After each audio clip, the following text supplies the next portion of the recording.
Alright. Now, I feel like I shouldn't be doing this yet. You know, but the challenger in me wants to do it.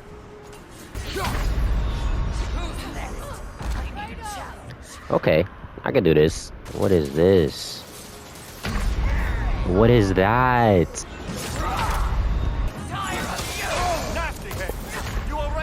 Bro. Wow, this is a lot. This is a lot. This is crazy.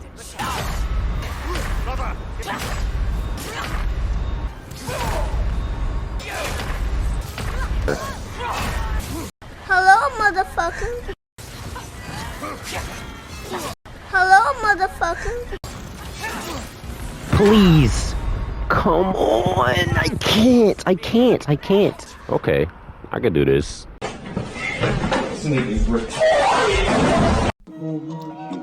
Yo, I'm Marshinobi, and I'm here with a video showing y'all how to beat these 3 idiots over here.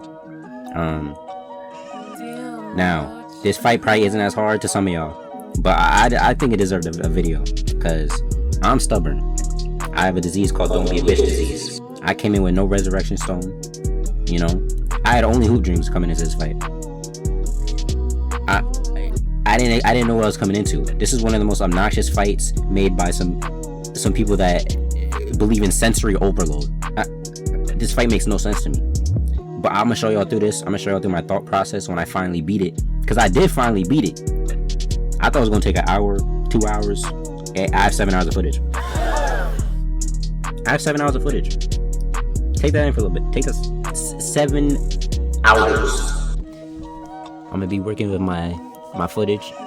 If you want the analysis of how I beat it and how you can beat it, skip to the timestamp on the video right here. But wait, consider sticking around for the rest of the video. But if not, as I said, you know, timestamp above. And then, you know, let's get into it.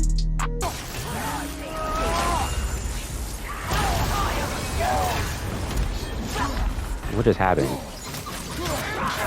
I don't know, but I'm happy it happened, so...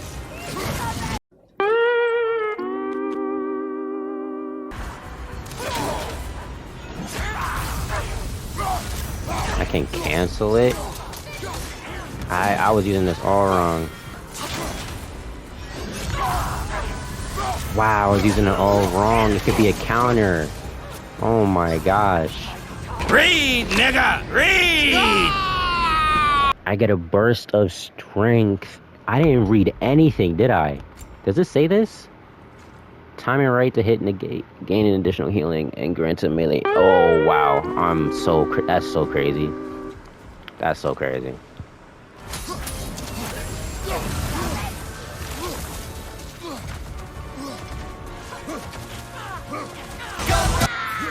Why do you take so long? Do the thing! Do it! You want to do some special freaking Power Rangers mode pose. Like, stop posing. Just activate it.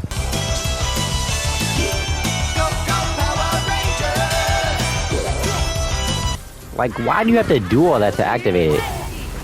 So stupid. Alright, enough of all that. I just want to do a little something with the footage I had. It's kind of hard scanning through 7 hours of footage and making some edits, especially when it's just you dying over and over. I could just make a montage, but I'll give y'all a death count at the end of the video, maybe. I'll see how it works out. Basically, I'm gonna go through the moves that I saw, how I analyzed them, you know, what I did to counter. I'm gonna go through everything they do and what to look out for, and we're gonna start there. First, I'm gonna talk about this big Brocky bit right here.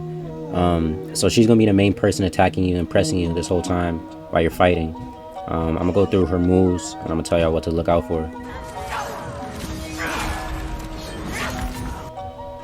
First is this move right here.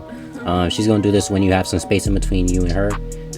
There's 2 types. There's one where she'll throw out and she'll immediately throw out another move, and there's one where she'll give you some space. It's kind of hard to tell which is which. You kind of have to just expect she's gonna attack after and kind of, you know, be surprised if she doesn't. I'll look at my footage and see if there's anything different I see, but that's basically what this move is. Take it off, man. You've got that. I'm not. Look at that. Yeah, I'm close to it. Next, we're going to talk about the 3 moves that throw out a yellow circle first move. First, there's this kind of axe swing from side to side, right hand, left hand, right hand, left hand, and then like a double hit at the end.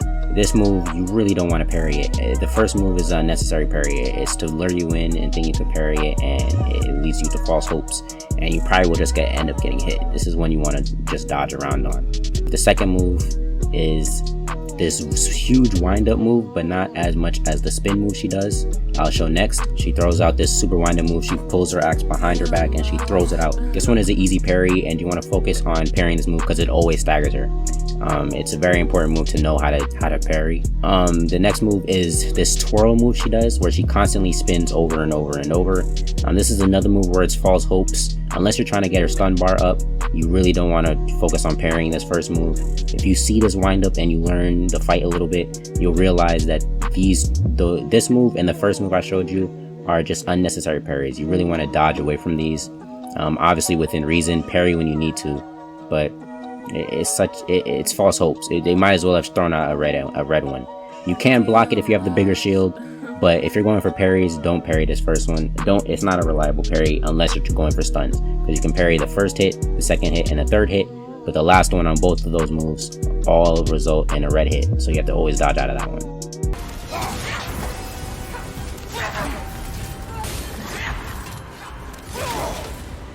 Again.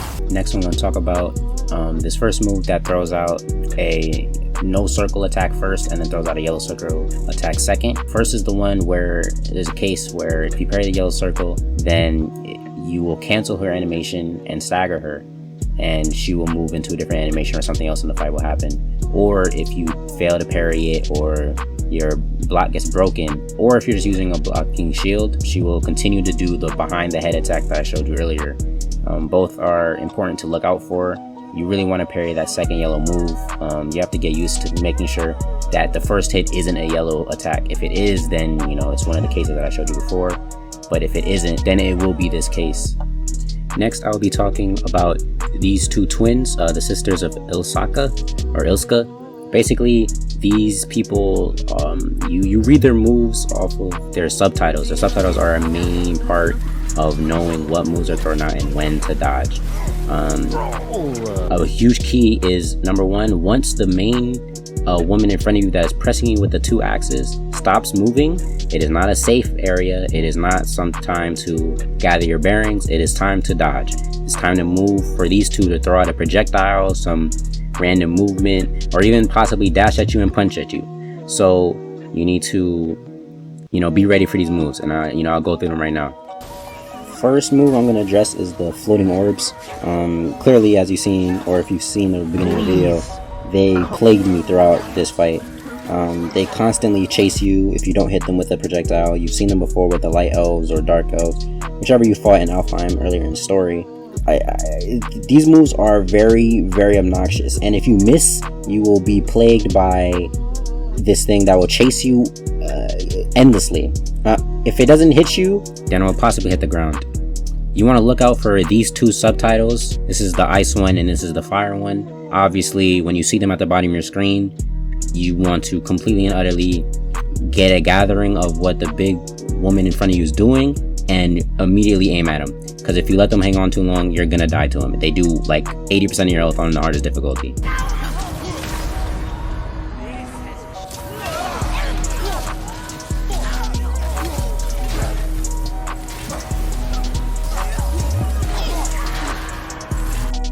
Next, I'm going to talk about these 4 moves from these 2 people, or these 2 twins, that are all blockable. The 2 flying projectiles, they can be parried and redirected into one of your enemies. It's very useful to use and get some easy damage out. The one on the ground, they track through the ground and you can block it. I haven't really tried parrying it. It's not really a thing you'd want to try. These moves are very sneaky. These are the moves that caught me out the side of my eye the most. Many times I'd be like, I didn't even see it and I was caught off guard.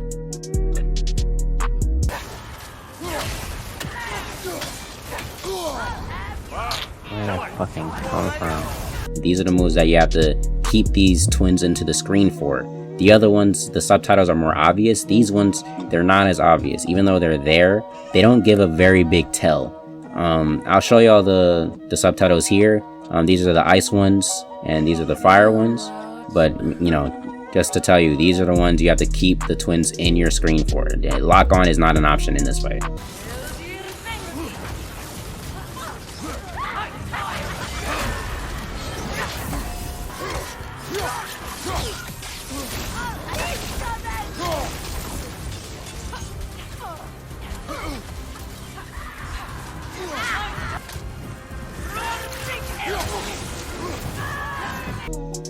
Next are the moves that were just shown. First are the 4 projectiles they send at the same time. That's a red attack. There's a consistent subtitle for this, and you want to look out for it and dodge out the way as soon as you see them released and coming towards you. The farther away, obviously, you want them closer to you before you dodge. But if they're right on top of you while they do it, you want to see it come out and then you want to dodge. The next one is the 2 area attacks that these 2 have. The ice one is pretty simple. It's kind of downtime. You can stay kind of still as she's casting it, and once the red circle pops up, dodge out of it, and then you could wait for the next one and then dodge out of it, and so on. These ones, you kind of want to do what I just said, because you don't want that area of effect covering the whole battlefield. You don't want it to cover your tracks and, you know, interrupt you as you're trying to dodge away from one of the big woman's moves. The fire move is a problem because it can track where you're going. So there's going to be one random fireball that comes at you and hits you while you don't expect it to. It'll predict from where your analog stick is pointing and put it there. So you're going to want to eventually dodge not the same direction as you're dodging. Again, all of these are ones to look out for and, you know, keep track of.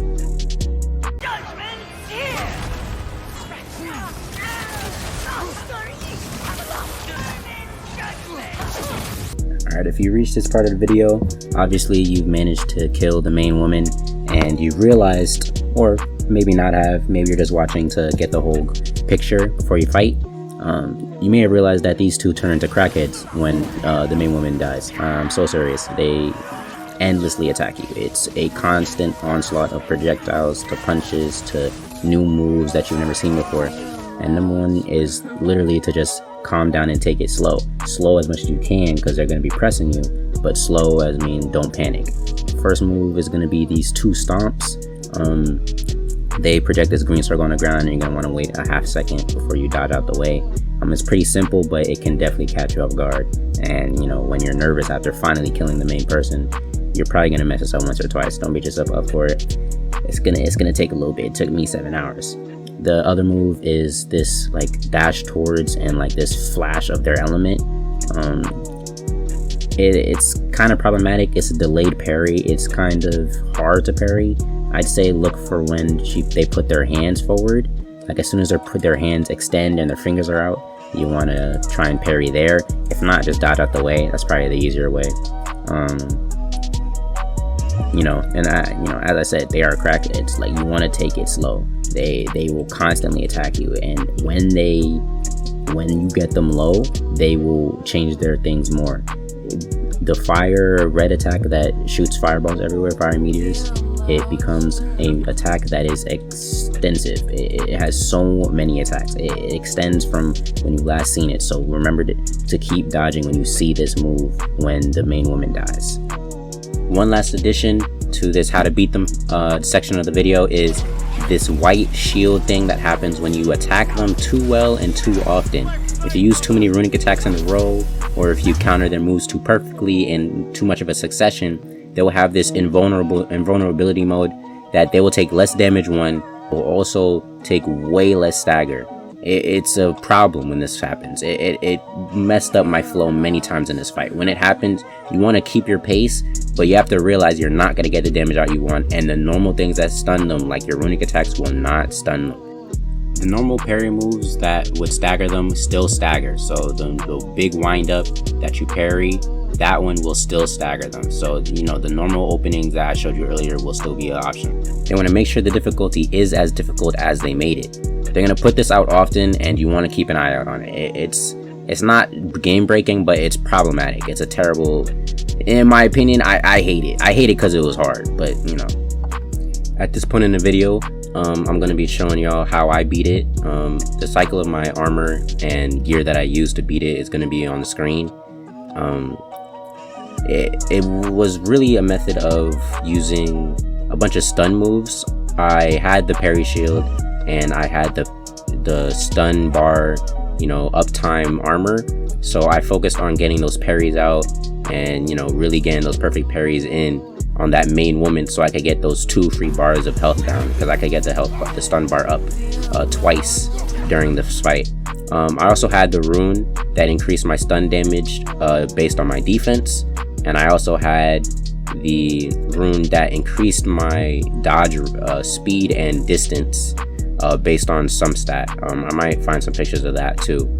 This is really my method of going about it. Obviously there's going to be a lot of methods to go about beating this fight, but this is how I went about it. I'll show y'all how, you know, how crucial things like my shield attachment, which actually increased the permafrost I got from my axe. My axe was the most important part of my kit. I used it most of the fight, and it was really because of the hilt I had on it, which actually had a realm shift every time I activated the permafrost ability, where I pressed L1 and triangle, and it activated this like frozen mode for it when I didn't get hit and I had my permafrost bar maxed. That realm shift was really crucial, as it allowed me to gather my bearings and get some free hits in. And you know, the axe actually builds rage up pretty consistently, so I ended up using that for most of this fight. In terms of rage, I ended up using Valor for most of the fight. As you might have seen earlier in the video, if you watched the edits in the beginning, you would see that I didn't realize that Valor could be used as a counter. If you activate it as a counter, it negates the damage and increases the health it gives you, and it gives you a strength boost for a limited amount of time. So a lot of people don't understand how good Valor is, especially for boss fights, because Rage ends up being useless, especially on Gimme God of War that I was on. It kind of just made sense. Rage just didn't even do anything for me. So I ended up using Valor for a lot of this fight. It is a very consistent, if I fail a parry, I can counter the next move and, you know, get away scot-free and get a boost instead. So, you know, that is a very useful move you want to look at and, you know, give an attempt if you were trying this fight. So that about wraps that up. I'm gonna show y'all the full footage of me fighting and beating them. That's just gonna play out. I think I'm gonna leave that without edits just so y'all can see, you know, the ups and downs of the fight. Watch it if you want to, but if you're only here for the analysis, you know, that's the end of the video. Thank you for watching. You know, I appreciate you giving me the time to give you an in-depth analysis. I know it's kind of lengthy, but I really went into depth with every single one of these moves because, you know, 7 hours, I had a lot of knowledge on the fight to give, you know, and I want y'all to be better than me, and, you know, not too much because I'm competitive, but, you know, that's the whole point of this video. All right, so thank y'all, and I'm gonna play this footage out.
Oh my god. Wow. Wow, that might have been, that was hellish. That was